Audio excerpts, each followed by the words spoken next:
नमस्कार, जय हिंद दोस्तों। स्वागत है आपका हमारे यूट्यूब चैनल GWA में। तो दोस्तों आशा करते हैं आप एकदम स्वस्थ होंगे, मस्त होंगे, एकदम जबरदस्त होंगे। तो आज की हमारी क्लास होगी भूगोल में सौर मंडल से। ठीक है, तो चलिए शुरुआत करते हैं क्लास की। जय माँ सरस्वती सदा सहाय। अब सौर मंडल से पहले प्रश्न की शुरुआत करेंगे। पहला प्रश्न हमारा आता है कि सूर्य या अन्य तारों की ऊर्जा का स्रोत क्या है? सूर्य या अन्य तारों की ऊर्जा का स्रोत नाभिकीय विखंडन, नाभिकीय संलयन, जी बिल्कुल, हाइड्रोजन गैस का दहन, हीलियम गैस का दहन। तो देखिए ये नाभिकीय संलयन जो है ऑप्शन बी आपका यही सही उत्तर हो जाएगा। ठीक है, नाभिकीय संलयन द्वारा ही सूर्य या अन्य तारों की ऊर्जा का स्रोत होता है। ठीक है, सूर्य भी एक तारा ही है, तो सूर्य या अन्य तारा मतलब तारे और जिसमें सूर्य भी है, सारे तारों को ऊर्जा का स्रोत किसे माना गया है? ये नाभिकीय संलयन द्वारा। ठीक है, चलिए अगला प्रश्न आता है कि सूर्य की चमकती सतह कहलाती है। सूर्य की चमकती सतह क्या कहलाती है?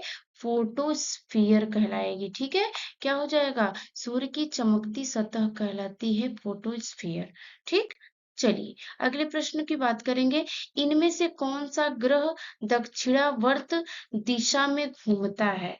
तो इनमें से कौन सा ग्रह है जो दक्षिणावर्त दिशा में घूमता है?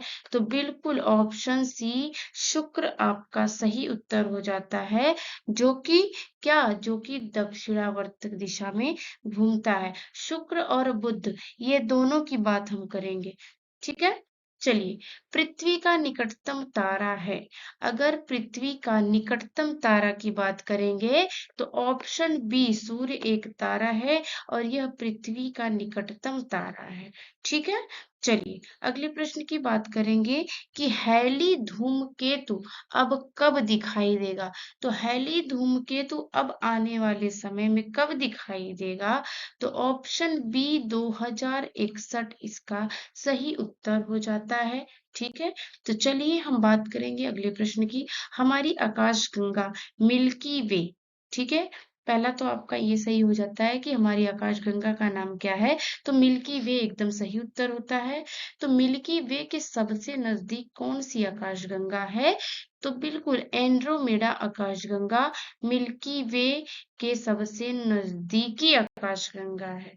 ठीक, चलिए अगले प्रश्न की बात करेंगे कि सूर्य का चक्कर लगाने वाली चट्टानों के छोटे छोटे टुकड़ों को क्या कहा जाता है? सूर्य के सूर्य का जो चक्कर लगाती हैं, सूर्य का चक्कर लगाने वाली चट्टानों के छोटे छोटे टुकड़ों को क्या कहा जाता है?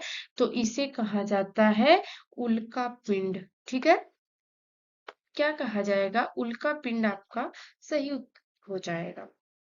चलिए अगले प्रश्न की बारी आती है। तो इनमें से किस अवसर पर चंद्र ग्रहण होता है? तो चंद्र ग्रहण किस अवसर पर होता है? पूर्णिमा के अवसर पर। किसमें? पूर्णिमा के अवसर पर चंद्र ग्रहण लगता है। ठीक है, क्या होता है? चंद्र ग्रहण लग जाता है। ठीक, चलिए अगला प्रश्न आता है कि गैस धूल और अरबों सितारों का एक विशाल संग्रह क्या कहलाता है? तो गैस धूल और अरबों सितारों का एक विशाल संग्रह आपका कहलाता है आकाशगंगा। क्या हो जाएगा? आकाशगंगा आपका सही उत्तर हो जाता है। ठीक है, चलिए अगले प्रश्न की बात करेंगे। हमारा सौरमंडल किस गैलेक्सी का एक हिस्सा है?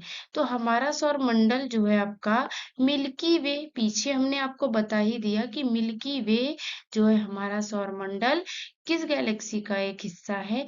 मिल्की वे।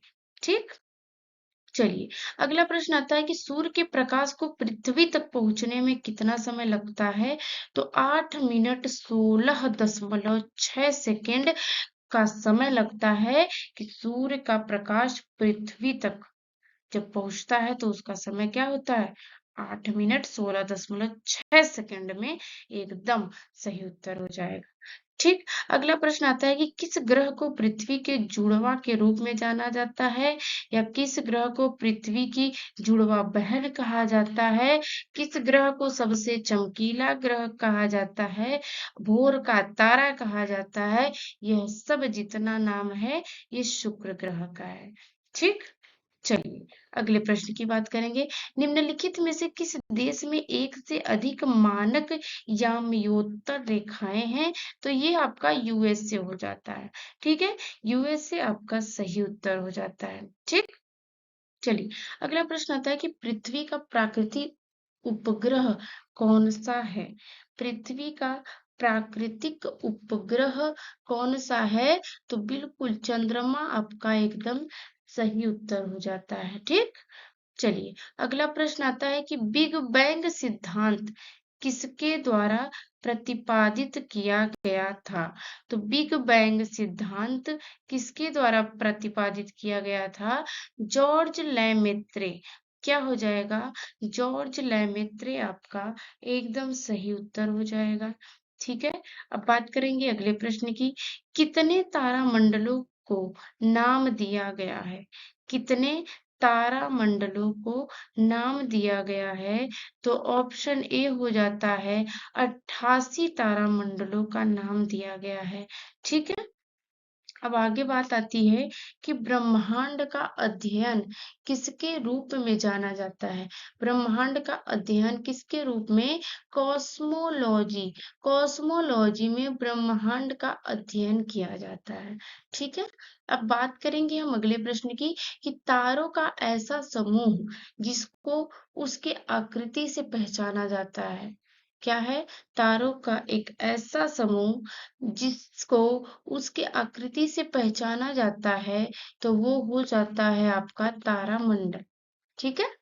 चलिए अगला प्रश्न है कि निम्नलिखित में से कौन सा एक खगोलीय पिंड नहीं है? सूर्य, ग्रह, तारे, समुद्र। तो खगोलीय पिंड की बात करेंगे तो सूर्य, ग्रह, तारे ये सब हैं, लेकिन ऑप्शन डी ये समुद्र जो है ये आपका नहीं होता है। ठीक है। चलिए सूर्य के बाह्यतम क्षेत्र को किस नाम से जाना जाता है? तो सूर्य के बाह्यतम क्षेत्र को कोरोना के नाम से जानेंगे। कोरोना। ठीक है। चलिए अगला प्रश्न है कि सौर मंडल का कौन सा ग्रह सूर्य के सबसे नजदीक है?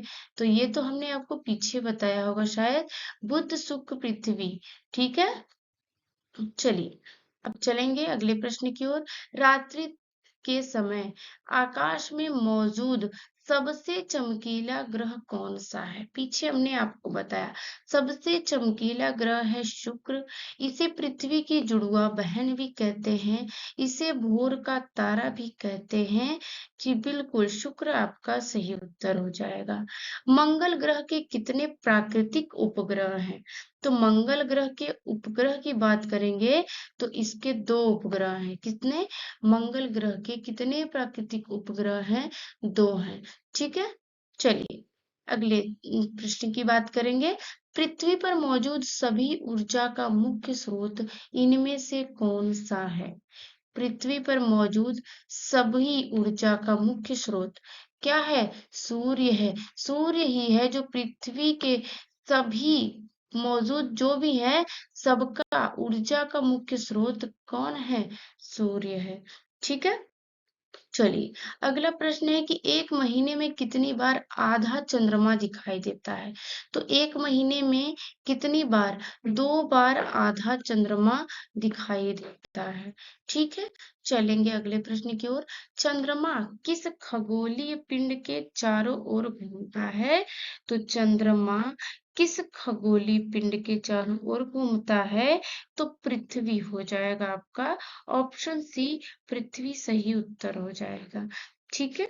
चलिए अगला प्रश्न है कि किस खगोलीय पिंड को 2006 तक ग्रह माना जाता था और उसके बाद से ये ग्रह हो गया है, माफी चाहेंगे, ये भी आपका ग्रह ही होगा।